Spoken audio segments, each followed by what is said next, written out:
नमस्कार, मी डॉक्टर मच्छिंद्र बांगर महाराष्ट्रातील आणि देशातील हवामान परिस्थिती संदर्भात ताजा अंदाज देणार आहे. आपण बघतो की WD पाठी WD उत्तर भारतामध्ये येत आहेत आणि तुलनेत यावर्षी अधिक WD येताना आपल्याला दिसत आहेत.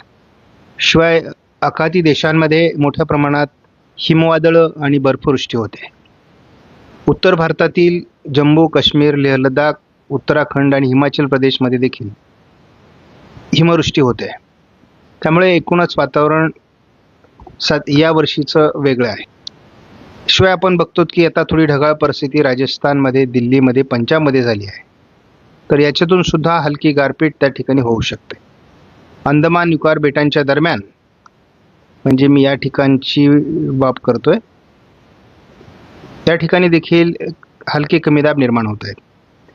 हे फार भारतावर परिणाम करणार नाहीत, परंतु वातावरण निर्मितीचा एक भाग म्हणून आपण त्यांचा विचार करतो. ज्यांनी या चॅनलला सबस्क्राईब केलं नसेल, दररोज व्हिडिओ बघतात, त्यांनी देखील या चॅनलला सबस्क्राईब करायचा प्रयत्न करा, की जेणेकरून तुम्हाला दररोजचं नोटिफिकेशन येईल आणि तुम्हाला नवीन अपडेट हवामानाविषयी समजेल. आपण या छायाचित्रामध्ये बघतो की रात्रीची परिस्थिती आहे आणि धुक्याचा प्रभाव किती मोठ्या प्रमाणात आहे यावरून आपल्याला लक्षात येईल. आपण या छायाचित्रामध्ये सुद्धा बघतो दाट धुक्याचा प्रभाव किती आहे आणि मग वेगवान गाड्या अशा वेळेस एकमेकावर धडकतात आणि ॲक्सिडेंट होत आहेत. त्यामुळे वेगावर मर्यादा आली आहे. संपूर्ण जीवनमान हे स्थिरावलं आहे.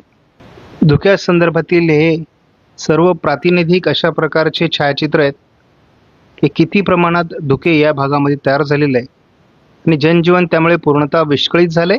भारतीय हवामान खात्याने पंजाब, दिल्ली, उत्तर प्रदेश आणि बिहारला अजूनही ऑरेंज अलर्ट दिला आहे धुक्यासंदर्भात आणि थंडी संदर्भामध्ये.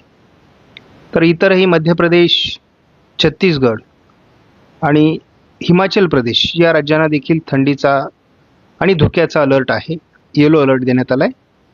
त्याचबरोबर ओरिसा, पूर्वेकडील काही राज्य आणि उत्तराखंडमध्ये देखील धुक्याचा अलर्ट आहे. पुढील 48 तासाचा विचार करता हा अलर्ट 30 तारखेला देखील राहण्याची शक्यता आहे. महाराष्ट्रात देखील विदर्भ, मराठवाड्यामध्ये, उत्तर महाराष्ट्रामध्ये बऱ्यापैकी थंडी आहे. कडाका या ठिकाणी थंडीचा जाणवतोय. परंतु थंडीची लाट ही छत्तीसगड, झारखंड, मध्य प्रदेश, राजस्थान, दिल्ली, पंजाब, हरियाणा आणि उत्तरेकडील सर्व राज्यांमध्ये थंडीचा प्रभाव आहे. मिनिमम टेम्परेचर म्हणजे थंडीचा अंदाज अजूनही महाराष्ट्रात जरी थंडीची लाट दाखवण्यात आली नसली तरी भरपूर थंडी महाराष्ट्रामध्ये अजूनही आहे. थंडीचा प्रभाव मध्य प्रदेश, उत्तर प्रदेश, पूर्व राजस्थान, दिल्ली, पंजाब, हरियाणा आणि उत्तरेकडील बहुतांश राज्यांमध्ये, अगदी बिहार, छत्तीसगड, झारखंड या सर्वच राज्यांमध्ये थंडीची लाट आहे. पूर्वेकडील राज्यांमध्ये देखील धुक्याचा प्रभाव आहे. तर आपल्याला साधारण 31, 1, 2, 3, 4, 5, 6 आणि 7 तारखेला महाराष्ट्रामधील थंडी कमी होणार आहे. उत्तर भारतात WD सक्रिय होऊन हिमवृष्टी होणार आहे. परंतु पहिला आठवडा जानेवारीचा हा महाराष्ट्रात कमी थंडीचा असण्याची शक्यता आहे. बंगालच्या उपसागराच्या दक्षिणेला अंदमानात थोडं पावसाळी वातावरण, ज्याचा परिणाम केरळ, तामिळनाडू मधून होतोय. श्रीलंकेवर, जम्मू काश्मीर, लेह लडाखमध्ये बर्फवृष्टी WD मुळे होते. साधारणपणे आपण हा 30-31 तारखेचा अंदाज बघतो. उत्तर भारतामध्ये नवीन वर्षात सुरुवातीला WD सक्रिय राहणार आहे. दक्षिण कर्नाटक, केरळ, तामिळनाडूमध्ये पावसाची शक्यता आहे. साधारणपणे आपण हे वातावरण 3-4 तारखेपर्यंत बघतो. त्यामुळे दक्षिणी राज्यात तसं पावसाचं प्रमाण यावर्षी कमी राहिलेलं आहे. WD पाठी WD चांगल्या प्रकारचे उत्तर भारतामध्ये येत आहेत.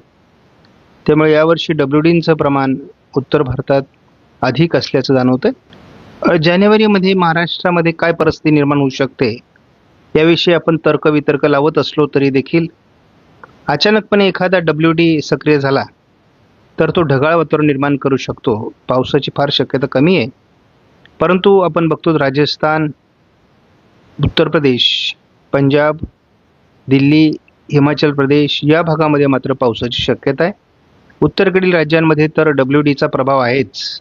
पूर्वेकडील राज्यांमध्ये पावसाची शक्यता आहेच, परंतु महाराष्ट्रामध्ये आणि मध्य प्रदेशमध्ये ढगाळ परिस्थिती जानेवारीत निर्माण होऊ शकते.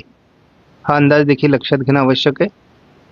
शिवाय बंगालच्या उपसागराच्या दक्षिणेला काही सिस्टम तयार होतील आणि त्यांचा प्रभाव फार तर दक्षिण कर्नाटक, केरळ आणि तामिळनाडू पुरता मर्यादित राहील. त्याचा महाराष्ट्रावर किंवा भारतावर फार परिणाम होणार नाही. शिवाय हा अंदाजात सारखा बदल होतोय, त्यामुळे दररोजची अपडेट बघत चला. या मॉडेलच्या आधारे आपण पुढील 2 आठवड्याचा अंदाज बघत असतो.